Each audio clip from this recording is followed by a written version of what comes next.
අපි අද කතා කරන්න යන මාතෘකාව තමයි sannivedanaye ලක්ෂණ. එතකොට අපි මේ වෙද්දි දන්නවා sannivedanaye කියන්නේ ගොඩාක් වැදගත් මිනිස්සු භාවිතා කරන ක්‍රියාවලියක්. එහෙම නැත්නම් ගොඩාක් වැදගත් මානව ක්‍රියාවලියක්. එතකොට මේ sannivedanaye කියන මානව ක්‍රියාවලිය මොන වාගේ ලක්ෂණ වලින් යුක්ත එකක්ද කියලා අපි දැනගන්න ඕනේ. එහෙනම් අපි මාතෘකාව ලියාගමු sannivedanaye ලක්ෂණ. sannivedanaye ලක්ෂණ. සමහර අවුරුදු වල විභාගයට අහනවා sannivedanaye මොන වාගේ ලක්ෂණ වලින් යුක්ත එකක්ද කියලා. ඒ වගේම තවත් සමහර අවුරුදු වල අහන්න පුළුවන් කොහොමද? sannivedanaye ස්වභාවය පෙන්වා දෙන්න කියලා. දැන් ඔයාලට තේරෙනවා ලක්ෂණ ඇහුවොත් කොහොමත් අපි ලියන්න ඕනේ ලක්ෂණනේ. හරි. ඒ වගේම තමයි ස්වභාවය ඇහුවොත් ස්වභාවය ඇහුවත් අපි අත්‍තරම ලියන්න ඕනේ ලක්ෂණ. හරි. දැන් ඔයාලගෙන් අහනවා මේ ටියුට් එකේ ස්වභාවය. හරි දැකපු නැති කෙනෙකුට අපි එයාගේ ඔළුවේ චිත්‍රයක් මැවෙන්න කියලා දෙනවා. හරි ස්වභාවය කියන්නේ. ඒතර අපිට කියන්න වෙන්නේ මොනවද? මේක මෙච්චරක් උසයි, මෙච්චරක් පළලයි, සුදු පාට මතු පිටක් තියෙනවා, මයික්‍රොෆෝනයක් තියෙනවා, මීඩියා කියලා තියෙනවා. එහෙමනේ කියන්න වෙන්නේ. හරි. ඒතර පිටු සංඛ්‍යාව මෙච්චරක් තියෙනවා. ඒ කියන්නේ ඇත්තටම මොකද්ද? ඒ කියන්නේ ලක්ෂණනේ. එහෙනම් අපි මොනවා හරි දෙයක ස්වභාවය ගැන කතා කරද්දී ඒත් ඕන වෙන්නේ ලක්ෂණ. හරි. අපි පුද්ගලයෙකුගේ ස්වභාවය ඇහුවොත් අපි කියන්නේ නැහැ නිකන් කතා බහ කරද්දී කියන්නේ නැහනේ මේ එයා මොන වාගේ ස්වභාවයක් කෙනෙක්ද? එහෙම කියන්නේ නැහැ. අපි නිකන් අහනවා මේ එයා මොන වාගේද? ඒ අහන්නේ එයාගේ ස්වභාවය මොන වාගේද? එතකොට කියනවා අන්න දැකලා නැති කෙනෙකුට එයා ගැන චිත්‍රයක් මැවෙන්න කියනවා. මොනවද කියන්නේ? එයා මෙච්චර උසයි. මේ පාටයි. නේද? සුදු පාටයි. ටිකක් අඩි 6ක් විතර උසයි. කොණ්ඩේ කර්ල්. hina වෙති දත් දෙකක් දෙපැත්තෙන් එනවා. නේද? අන්න එහෙම කියනවා. ඒ ඇත්තටම කියන්නේ මොකක්ද? ලක්ෂණනේ. එහෙනම් අපි ස්වභාවය ඇහුවත් දැනගන්න ඕනේ මොකද්ද? ලක්ෂණ ගැන. එහෙනම් අපි මීඩියා වලත් sannivedanaye ස්වභාවය විභාගයට අහද්දී බලලා දැනගෙන ඉන්න ඕනේ ලක්ෂණ මොනවද කියලා. හරි. මේ sannivedanaye කියන්නේ ලක්ෂණ කීපයකින්ම සමන්විත එකක්. එකක් තමයි sannivedanaye අනිවාර්යයෙන්ම sannivedanaye සිද්ධ වෙන්නේ මොකක් හරි අරමුණක් ඇතුවමයි. ඒ කියන්නේ කවදාවත් කවුරුවත් අරමුණක් නැතුව sannivedanaye කරන්නේ නැහැ. හරි දැන් මෙහෙම හිතන්නකෝ. කවුරු හරි කෙනෙක් ගීතයක් අහනවා. සින්දුවක් අහනවා. හරි සින්දුවක් අහනවා. ඒ සින්දුවක් අහන එකේ අරමුණ මොකද්ද? සමහර විට පාළුව තනිකම නැති කර ගැනීම. සමහර විට වින්දනයක් ලබා ගැනීම. හරි ඒ වගේ අරමුණක් වෙන්න පුළුවන්. ඒ වගේම තව කාත් එක්ක හරි කතා කරනවා. හරි යාළුවෙක් එක්ක කතා කරනවා. සුහදතාවය වඩා වර්ධනය කර ගැනීම වෙන්න පුළුවන්. හරි ඒ වගේම තව කෙනෙකුට ඕනේ මොනවද? මේ අල්ලපු ගමේ අර මේ ඇක්සිඩන්ට් එකක් වෙලා තියෙනවා කියනෝ නේද? කවුද කියලා දන්නවද? කියලා අහනවා. මොකක්ද එයාගේ අරමුණ? තොරතුරු දැන ගැනීම. තොරතුරු දැන ගැනීම. එතකොට තව කෙනෙකුගේ අරමුණ වෙන්න පුළුවන් තොරතුරු ලබා දීමත් අරමුණ වෙන්න පුළුවන්. මේ අද හවස පවර් කට් එකක් තියෙනවා. හරි මොකක්ද අරමුණ? තොරතුරු ලබා දීම. එහෙනම් sannivedanayeදී අනිවාර්යෙන් මොකක් හරි අරමුණක් තියෙන්න ඕනේ. හරි පාළුව තනිකම නැති කර ගැනීම, සුහදතාවයේ වර්ධනය කර ගැනීම. දැන් අපි ෆිල්ම් එකක් වාගේ බලනවා නම් විනෝදාස්වාදයක් සපය ගැනීම, තොරතුරු ලබා දීම, තොරතුරු ලබා ගැනීම මේ වාගේ මොකක් හරි අරමුණක් තියෙනවා. එහෙනම් අපි sannivedanaye ලක්ෂණ වල පළවෙනි එක කියනවා පුතේ sannivedanaye අරමුණු සහගතයි කියලා. sannivedanaye අරමුණු සහගත වේ. අරමුණු සහගත වේ. හරි. හරි. අපි දෙවෙනි ලක්ෂණය බලනවා. sannivedanaye කියන්නේ අනිවාර්යයෙන්ම සංකේත හුවමාරු කරන ක්‍රියාවලිය. sannivedanayeදී අනිවාර්යෙන් හුවමාරු වෙන්නේ මොනවද? සංකේත. ඒ කියන්නේ දැන් අපි අනිවාර්යෙන්ම මොනවා හරි සංකේත තමයි sannivedanaye කියන ක්‍රියාවලියේදී හුවමාරු කරගන්නේ, ලබා දෙන්නේ, ලබා ගන්න. සමහර වෙලාවට ඒවා වචන වෙන්න පුළුවන්.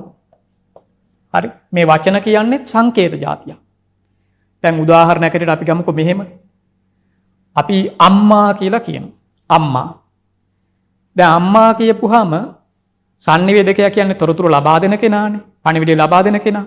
එයා අම්මා කියපුවාම ඒ පණිවිඩය ලබා ගන්න ග්‍රාහකයා දන්නවා මේ අම්මා කියන්නේ කාටද? එයාගොල්ලෝ චිත්‍රයක් ලැබෙනවා.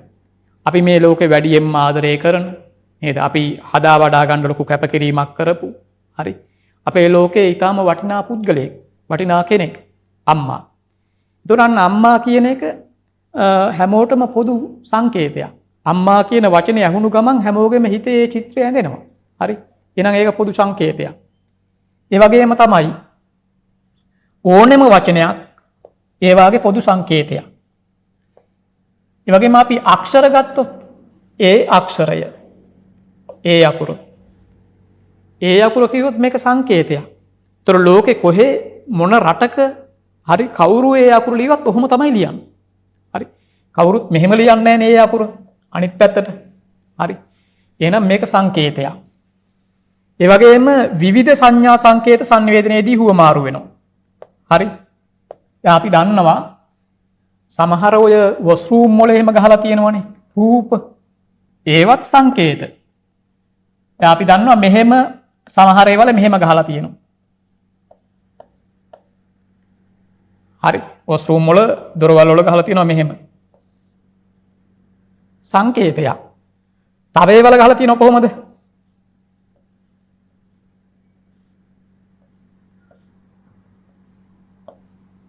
ඒකත් සංකේතයක්. හරි. අපි දන්නවා මෙතන මේ විදියට තිබ්බොත් මේක පිරිමින්ගේ එකක්. හරි. මේ විදියට නිකන් මැද ත්‍රිකෝණේ වාගේ තිබිලා තිබුණොත් අපි දන්නවා ඒක මොකද්ද? ඒක ලේඩිස් එකක්. හරි. එහෙනම් sannivedanaයේදී මේ රූප කියන්නේ සංකේත. ඒව හැමෝම දන්නේ ඒව. ඒතර වචන වෙන්න පුළුවන්, අකුරු වෙන්න පුළුවන්, මේ වගේ රූප රාමු වෙන්න පුළුවන්, ශබ්ද වෙන්න පුළුවන්. දැන් අපි පය එලාම් එක කියන්නේ සංකේතයක්. ඒ එලාම් එක ඇහුණාම අපි දන්නවා මේ හදිස්සි ගින්න. නේද? ඊළඟට ඇම්බියුලන්ස් එක සයිරන් නලා හඬ කියන්නේ සංකේතයක්. ඒක ඇහුණු ගමන් අපි දන්නවා පාරෙන් අයින් වෙන්න ඕනේ, මාර්ගෙන් ඊට දෙන්න ඕනේ. හරි. එහෙනම් sannivedanaya අනිවාර්යයෙන්ම සංකේත හුවමාරු කරන ක්‍රියාවලියක්. ඒතර sannivedanaya දෙවෙනි ලක්ෂණය තමයි sannivedanaya සංකේතාත්මකයි කියන එක. sannivedanaya සංකේතාත්මකයි. සංකේතාත්මක වේ කියලා අපි කියනවා.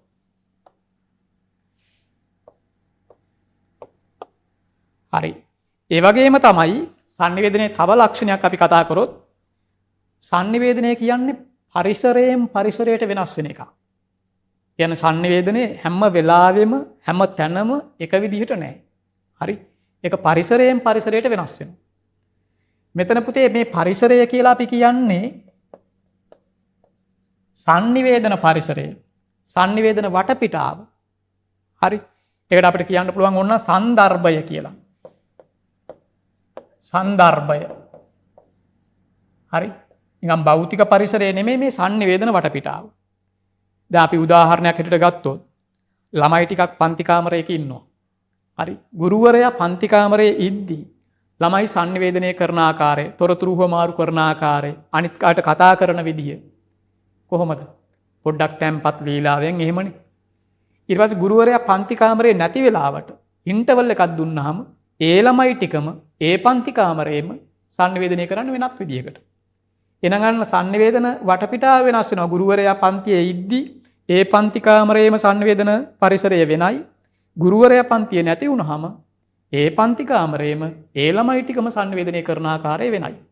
එහෙනම් මෙතන මේ පරිසරය කියන්නේ භෞතික පරිසරය නෙමෙයි sannivedana වටපිටාව. හරි. තව ඕන තරම් උදාහරණ ගන්න පුළුවන්. අපි හිතමුකෝ මෙහෙම කවුරු හරි ළමයෙක්ගේ තාත්තා කෙනෙක් ඉන්නව සැරයි. තාත්තා සැරයි. තාත්තා කෙනෙක් කියන්නේ එක්කනයි ඉන්නේ. හරි. තාත්තා සැරයි. එතකොට එයාගේ යාළුවෙක් එනවා එයාගේ ගෙදර.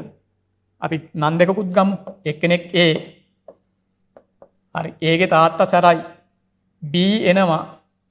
ඒගේ ගෙදර. එද්දි තාත්තා එහෙම ඉන්නවා. නේද? ඔව්. කොහොමද කතා කරන්නේ? හරිම තැම්පත් ලීලාවෙන් අංකල් ඒ ගෙදර ඉන්නවද? එහෙම තමයි කතා බහ කරන්නේ. කතා බහ කරලා සංනිවේදනය කරලා ඔයා මෙයා කියලා කතා බහ කරලා යනවා. හරි. ඊළඟ දවසෙත් මොනව කරනවද? බී එනවා ඒකේ ගෙදර. එදා තාත්තවත් ගෙදර කවුරුවත් නැහැ. එදා සමහර විට කතා කරන විදිහ නේද? කතා කරන ශබ්ද ප්‍රමාණය, ස්වරයන්, හරි වචන ඒ ඔක්කොම වෙනස් වෙන්න පුළුවන්. නේද? එහෙනම් ගෙදර කවුරු හරි ඉද්දී තාත්තා ගෙදර ඉද්දී සංනිවේදනය කරන ආකාරය වෙනයි. තාත්තා ගෙදර නැති වුණාම සංනිවේදනය කරන ආකාරය වෙනයි. එහෙනම් අපේ මේ සංනිවේදනය කියන එක අවස්ථාවෙන් අවස්ථාවට පරිසරයෙන් පරිසරයට සන්දර්භයෙන් සන්දර්භයට වෙනස් වෙනවා. හරි. තව අපිට භෞතික වටපිටාවල් වෙනස් වෙන ඒවත් ගන්න පුළුවන්. කවුරු හරි කෙනෙක් මංගල උත්සවයක කතාවක් කරද්දී හරීම නේද ප්‍රබෝධ ජනකව කතාවක් කරනවා. විනෝදයෙන් අනිත් ඇවිල්ලා ඉන්න සභාවේ කට්ටිය සිනා ගන්නවන ආකාරයට තමයි කතා කරන්නේ. හරි. අවමංගල්‍ය උත්සවයක කතාවක් කරද්දී ඒ ගෙදරම නේද අනිත් කට්ටිය සිනා ගන්නවන විදිහට කතා කරනවා. එහෙම වුණොත් කතිකයාගේ අවසාන දවස සංවේදකයාගේ. ඒක සංවේදකයාගේ මලගම ලෑස්ති කරන්න වෙනවා එතකොට. හරි. එහෙම නෑනේ. එතකොට කොහොමද සංවේදනය කරන්නේ?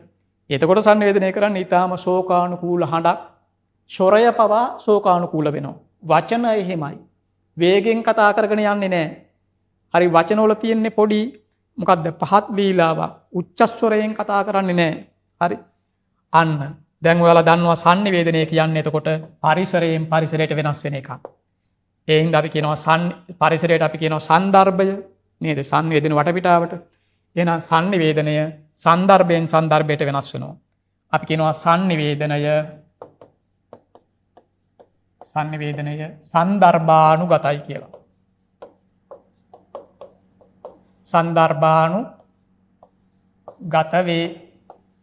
සන්දර්භානුගත වේ.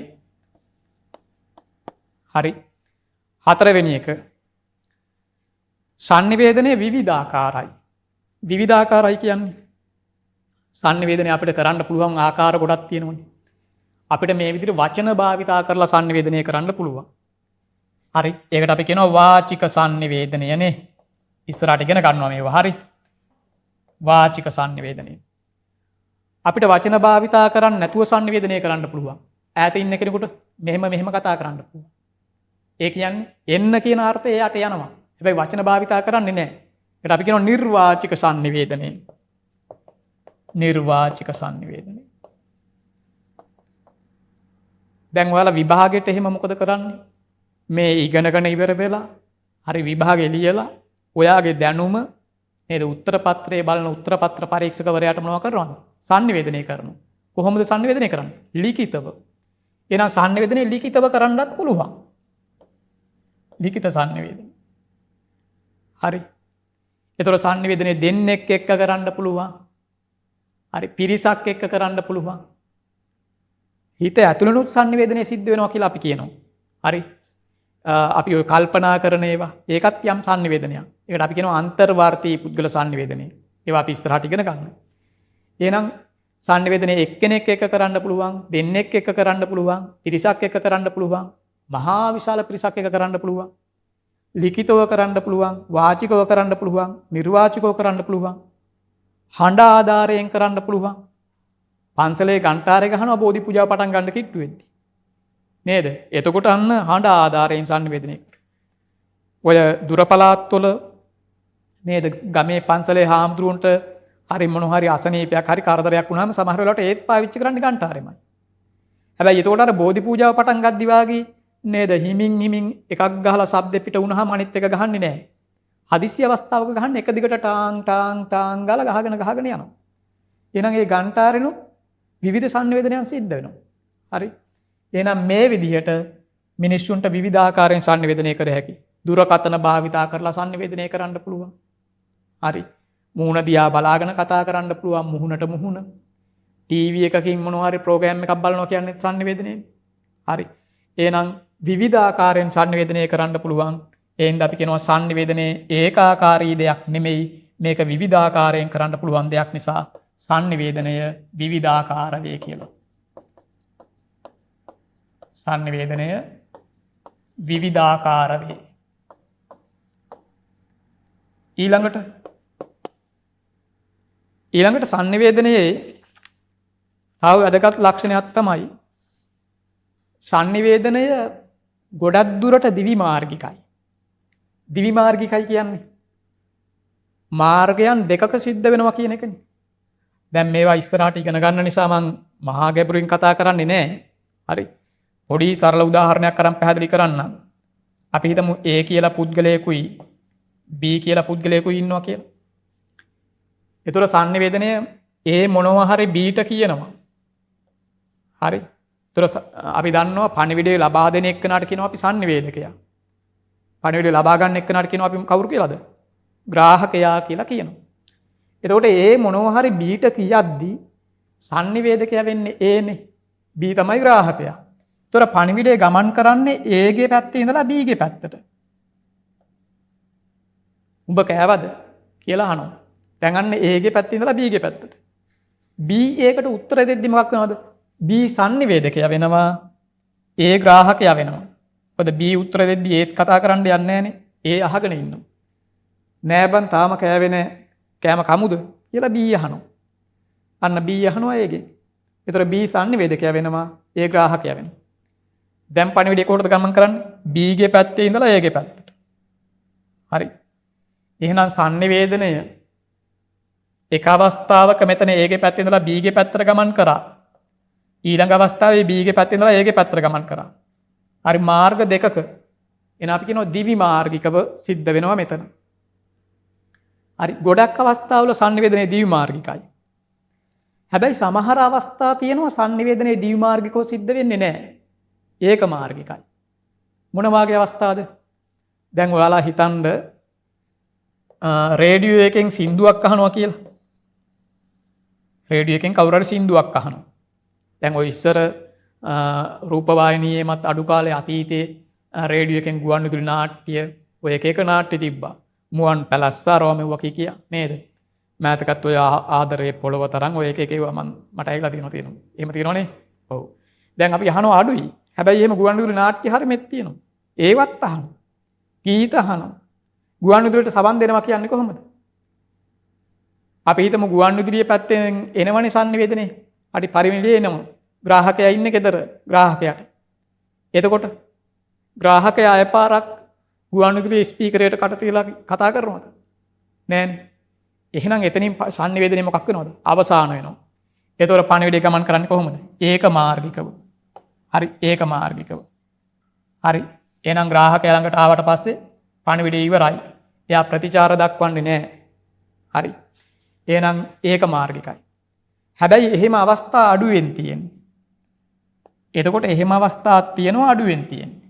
එහෙනම් sannivedanaya ගොඩක් අවස්ථාවල දිවි මාර්ගිකයි. කලාතුරකින් විතරක් ඒක මාර්ගිකයි. හොඳට මතක තියාගන්න sannivedanaya දිවි මාර්ගිකව සිද්ධ වුණොත් තමයි sannivedanaya සාර්ථක වෙන්නේ ගොඩක්. හරි. දැන් ඔයාලා හිතන්නකෝ මම මේ පන්තිය උගන්වගෙන යනවා. උගන්වගෙන ගිහිල්ලා මම කියනවා මොකද්ද? හරි එහෙනම් අද දවසේ පාඩම ඉවරයි. එහෙනම් අපි ලබන සතියේ හම්බෙමු. හොඳයි. කියලා ආයිබෝන් කියලා පන්ති ඉවර කරමු. සාර්ථකයිද?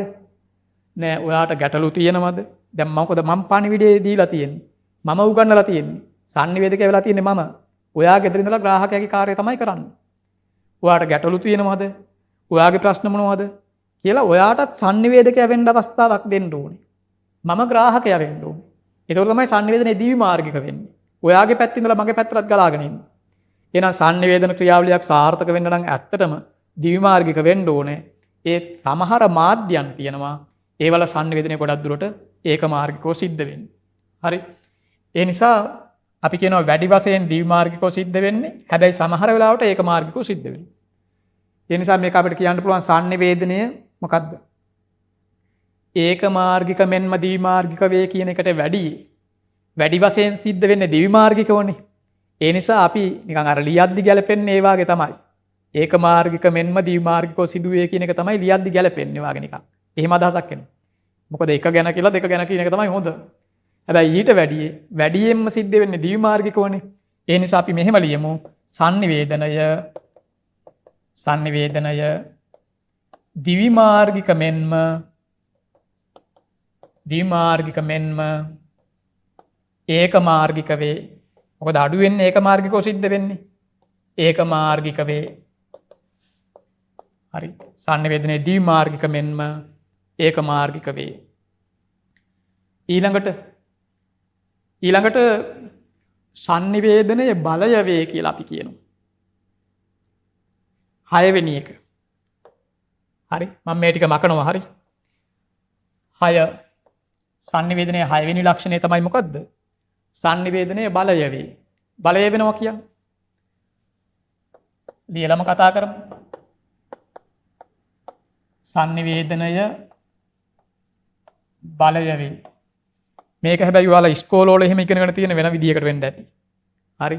ඉස්කෝලවල උගන්වන්නේ සමහර ඉස්කෝලවල තාප්පොලක් ගහලා තියෙනවා. මොකක්ද? දැනුම බලය වේ කියලා ඉස්කෝලවල උගන්වන්නේ.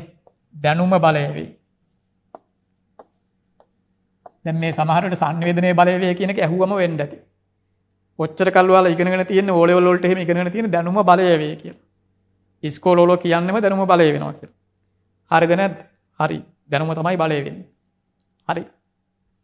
ඒකට ඕනනම් උදාහරණයක් අපිට ගන්න පුළුවන්. හරි. දැනුමක් තියෙන එක බලයක් හැටියට ක්‍රියාත්මක වෙනවා. දැනුමක් තියෙන කෙනා බලවතෙක් බවට පත් වෙනවා. දැනුම තියෙන කෙනා ප්‍රශ්නයකදී මුහුණ දෙන ආකාරය වෙනස්. දැනුම තියෙන කෙනා හානිදායක දේවල් කරනවා අඩුයි. හරි.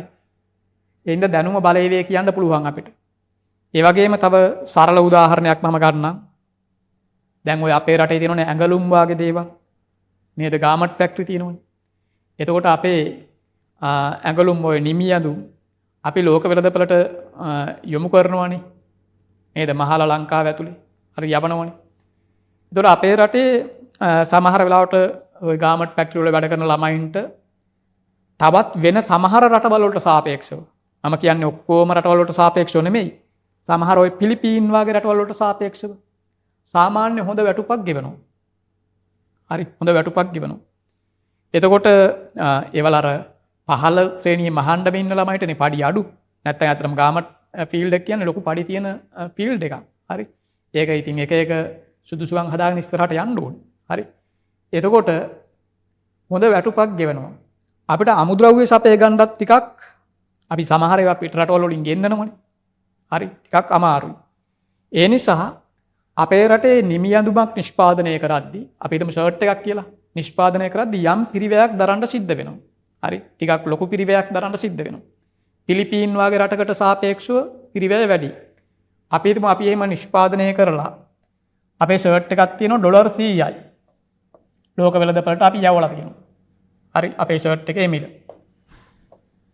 ඒ මැටීරියල් එකෙන්ම ඒ විදිහටම තව ෂර්ට් එකක් පිලිපීන් වලින් හදලා එවලා තියෙනවා ඩොලර් 40යි. හරි. දැන් ඉතින් මිලදී ගන්න කට්ටියට මිලදී ගන්න පුළුවන් ඕන විදිහට. දැන් ඒතකොට නිකන් බැලූ බැලමට පේන්නේ අපේ එක යන්නේ නැහැ මුන් පිලිපීන් එක යනවා වාගේ. මොකද ගාණ අඩුයිනේ. හැබැයි එහෙම මේ ඒ වාගේ ලෝක වෙළඳපොලේ තරගකාරීව මිල ගණන් තියද්දි ඒත් ඔළුව ගහගෙන අපේ රටේ ගාමට් ෆැක්ටරි වල නිෂ්පාදනය කරන නිමි ඇඳුම් අලෙවි වෙනවා. හේතුව මොකද්ද? ඒකට හේතුව තමයි මොකද්ද? අපේ ෆැක්ටරි වල ළමයි ගොඩක් දුරට O level වත් කරලා තියෙනවා. අඩුම. ඒගොල්ලන්ට ෆැක්ටරි ඇතුලෙන් හොඳ ට්‍රේනින් එකක් දීලා තියෙනවා. හරි. ඒ කට්ටිය මේ සම්බන්ධව හොඳ දැනුමකින් තමයි කටයුතු කරන්නේ. ඒ නිසා අපේ ෂර්ට් එකේ ගුණාත්මකභාවය වැඩි. ක්වොලිටි එක වැඩි. පිලිපීන් වල ඩොලර් 40ට එන එක ක්වොලිටි එක අඩුයි. එහෙනම් ක්වොලිටි එක වැඩි නිසා අපේ එක අලෙවි වෙනවා. අරක 40ට තියද්දි අපේ එක 100ට මිලදී ගන්න. එහෙනම් මොකද්ද පුතේ එතන බලයක් හැටියට ක්‍රියාත්මක වුනේ? දැනුම. දැනුම බලය වේ. එහෙනම් ඕක තමයි අපි පොඩි කාලේ ඉඳලා ඉගෙනගෙන තියෙන දැනුම බලය වේ. හරි. හරිනේ. හරි. හැබැයි අපි මීඩියාවල කියනවා මොකද්ද? දැනුමක් කාට හරි ලබා දෙන්නේ මොකක් පදනම් කරගෙනද? sannivedanaya පදනම් කරගෙන. එහෙනම් දැනුම බලය වේ කියනටත් වැඩි ඒක ඇත්තටම වැදගත් වෙන්නේ sannivedanaya තමයි බලය වෙන්නේ. අර ගාමට් ෆැක්ටරි එකේ වැඩ කරන ළමයාට O level දක්වා ඉගෙන ගත්තේ. එයා ඉස්කෝලේ ඉගෙන ගත්තේ. මොකද්ද sannivedanaya පදනම් කරගෙන. එයාට ෆැක්ටරි එකේ ඇතුලෙන් එයාට දැනුමක් දුන්නේ sannivedanaya පදනම් කරගෙන. එහෙනම් sannivedanaya තමයි මේ හැම දෙයකටම හේතු වෙන්නේ කියලා අපි කියනවා sannivedanaya බලය වේ කියලා. sannivedanaya බලය වේ. හරි. ඒ වගේම තව ලක්ෂණයක් තියෙනවා. sannivedanaya ක්‍රියාපටිපාටියකි 7 වෙනි එක අවසාන එක.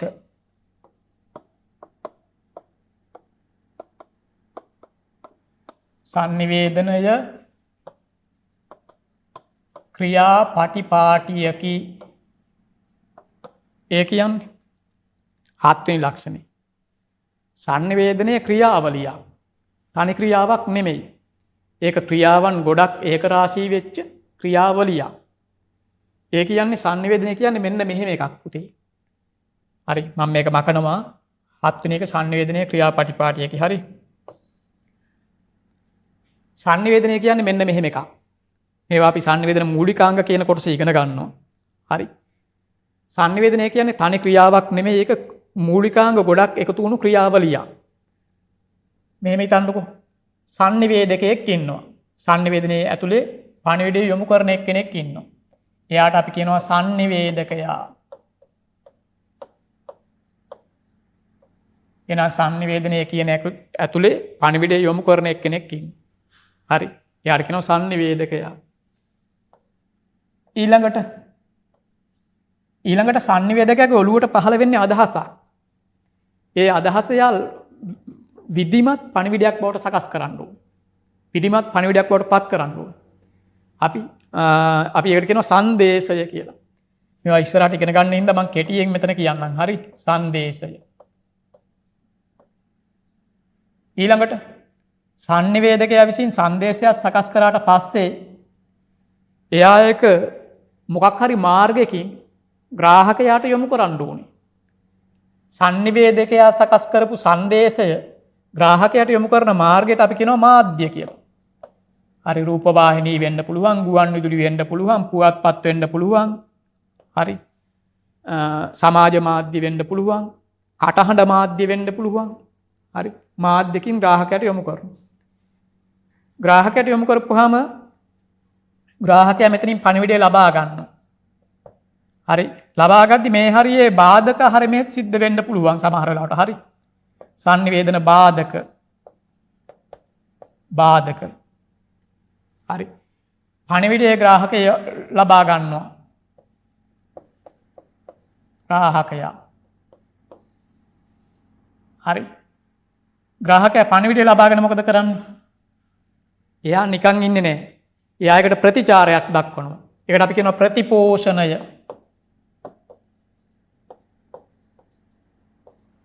හරි. ඒක ගිහිල්ලා නැවත sannivedakයට සම්බන්ධ වෙනවා.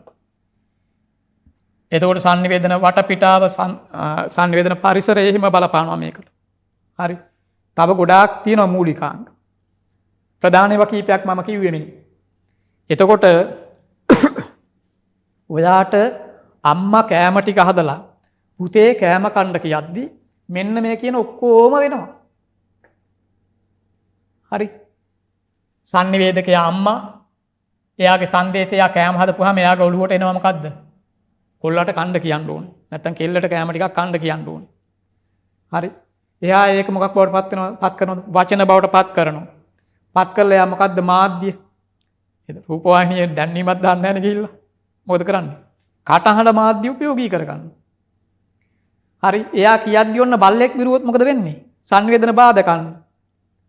එතකොට ළමයා ඉන්නේ ටිකක් ඈත නා. හරි.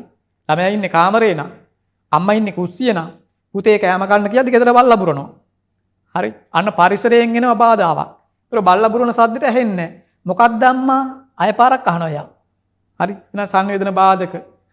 මේ ග්‍රාහකයා ළඟට එනවා. එතකොට අම්මා අය පාරක් කියනවා. ඇයි ළමයෝ දැන් කිව්වේ කෑම කන්න කියලා? හරි. ප්‍රතිපෝෂණය. අනේ දැම්මම කන්න බෑ අම්මා. අන්න පණිවිඩ අය නැවත යනවා අම්මා ළඟට.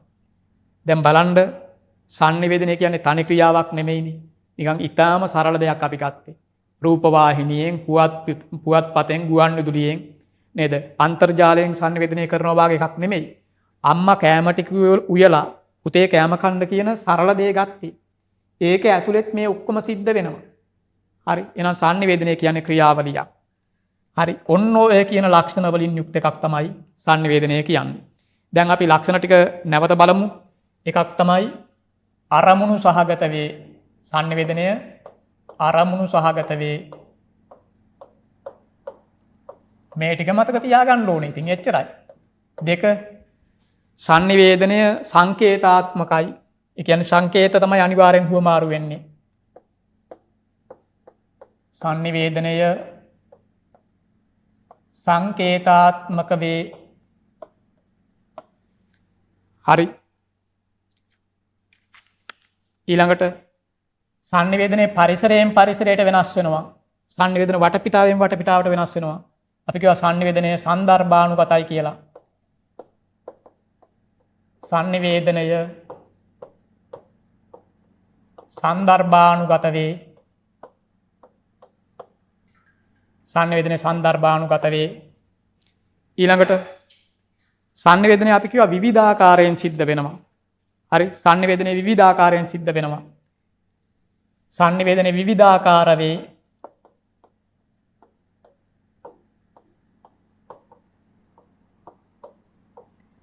ඊළඟට අපි කියවා sannivedanaye ගොඩක් අවස්ථාවල දිවි මාර්ගිකයි. හැබැයි සමහර අවස්ථා තියෙනවා ඒක මාර්ගිකවත් සිද්ධ වෙන. එහෙනම් sannivedanaye දිවි මාර්ගික මෙන්ම ඒක මාර්ගික වේ. sannivedanaye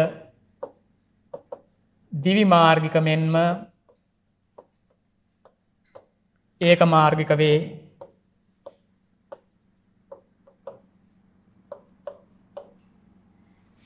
ඊළඟට අපි කියවා sannivedanaye කියන්නේ විශාල බලයක් තියෙන එකක්. දැනුම බලය වේ කියලා අපි අහලා තියෙන්නේ. ඒතොර ඒ දැනුම බලයක් වෙන හැම තැනකම දැනුම ලබා දීලා තියෙන sannivedanaye උපයෝගී කරගෙන ඒ හින්දා අපි කියනවා sannivedanaye බලය වේ කියලා. sannivedanaye බලය වේ. ඊළඟට අපි කියනවා sannivedanaye කියන්නේ තනි ක්‍රියාවක් නෙමෙයි. ඊටාම සරල sannivedanayක වුණත් ඒක ක්‍රියාවලියක් හැටියට මූලිකාංග රාශියක් ඒක රාශී වෙච්ච දෙයක් තියෙන්න පුළුවන්.